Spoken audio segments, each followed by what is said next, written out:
ہر قسم کے روحانی جسمانی مسائل اور وظائف کے لیے پیر اقبال قریشی چینل کو سبسکرائب کریں۔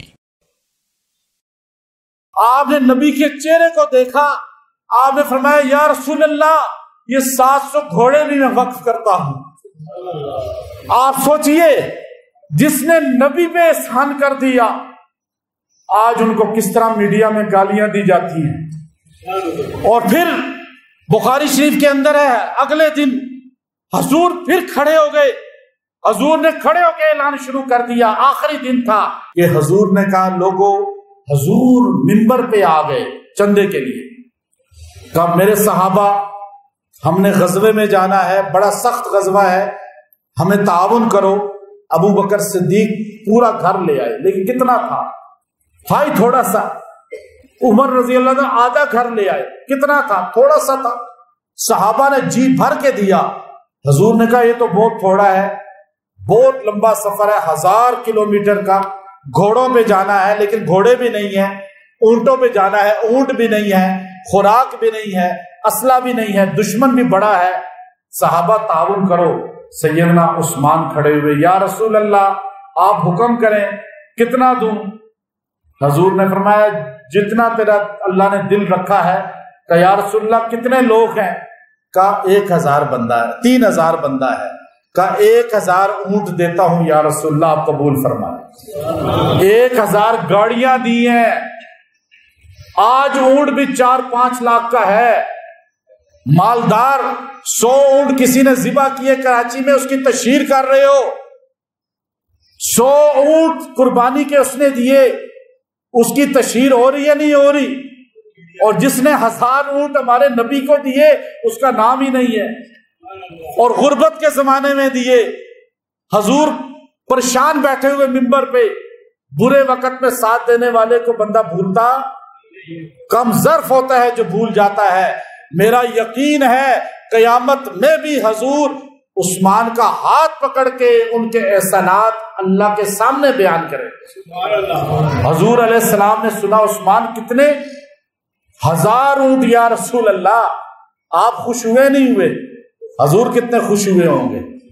آپ سن کے خوش ہو رہے ہیں، میں آپ کو بخاری شریف سے بتا رہا ہوں، مسلم شریف سے بتا رہا ہوں، میں کوئی اپنی ہوائی باتیں نہیں بتا رہا ہوں آپ کو۔ حضور علیہ السلام کا چہرہ کھل اٹھا، اور جس نے نبی کو خوش کر دیا وہ جنتی ہے یا نہیں؟ حضور مسکرا دیے۔ حضور نے فرمایا عثمان آج تو نے محمد کو جیت لیا۔ 1000 اونٹ، 3000 بندے ہیں ٹوٹل۔ اگلے دن حضور نے دیکھا پھر بھی سواریاں کم ہیں۔ حضور علیہ السلام منبر پہ بیٹھ گئے، یا صحابہ بہت کمی ہے، بہت کمی ہے، کچھ ہیلپ کرو اور تعاون کرو۔ صحابہ بیچارے کتنے امیر تھے، تھوڑے تھوڑے پھر لا کے دیا، لیکن وہ کیا تھا؟ حضور پریشان یوں بیٹھ گئے۔ حضور کے چہرے کو دیکھا عثمان غنی سے رہا نہیں گیا۔ آپ نے نبی کے چہرے کو دیکھا، آپ نے فرمایا یا رسول اللہ یہ 700 گھوڑے بھی میں وقف کرتا ہوں۔ آپ سوچئے جس نے نبی پہ احسان کر دیا، آج ان کو کس طرح میڈیا میں گالیاں دی جاتی ہیں۔ اور پھر بخاری شریف کے اندر ہے، اگلے دن حضور پھر کھڑے ہو گئے، حضور نے کھڑے ہو کے اعلان شروع کر دیا، آخری دن تھا۔ فرمایا صحابہ آج تعاون کرو، بہت مشکل ہے، کھانے کو کچھ نہیں ہے۔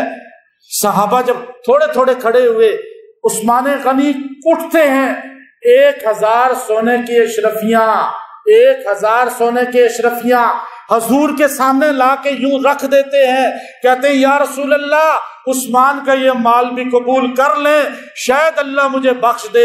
حضور نے فرمایا عثمان ما ضر عثمان ما عمل بعد اليوم، عثمان میں اعلان کرتا ہوں آج کے بعد تیرے گناہ کو بھی اللہ نیکی بنا کے لکھے گا۔ یہ تمغہ کس نے دیا؟ تاجدار مدینہ نے دیا۔ آج جو اس تمغوں کو نہ مانے وہ انسان ہونے کے حقدار بھی نہیں ہے۔ ہم صحابہ کی تعریف اس لیے کرتے ہیں کہ ہمارا ایمان صحابہ سے جڑا ہوا ہے۔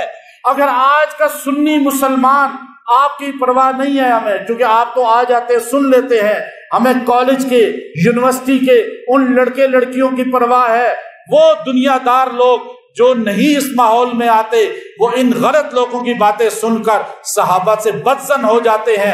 بتائیں اس حالت میں مر گئے جنت میں جائیں گے؟ ہم ایمان بچانے کے لیے صحابہ کی تعریف کرنا ہمارا فرض ہے۔ اس دور میں اہل بیت اور صحابہ کی عظمت کا پرچم بلند کرنا سب سے بڑی دین کی خدمت ہے۔ اور جس عثمان غنی کو رسول اللہ فرما رہے ہیں، عثمان آج کے بعد تو کوئی گناہ بھی کرے گا تو اللہ نیکی بنا دے گا، تو بعد میں اگر تم کہتے ہو یہ غلطیاں کی وہ تمہارے نزدیک ہیں، لیکن ہمارے نبی نے تو پہلے ہی کہہ دیا تھا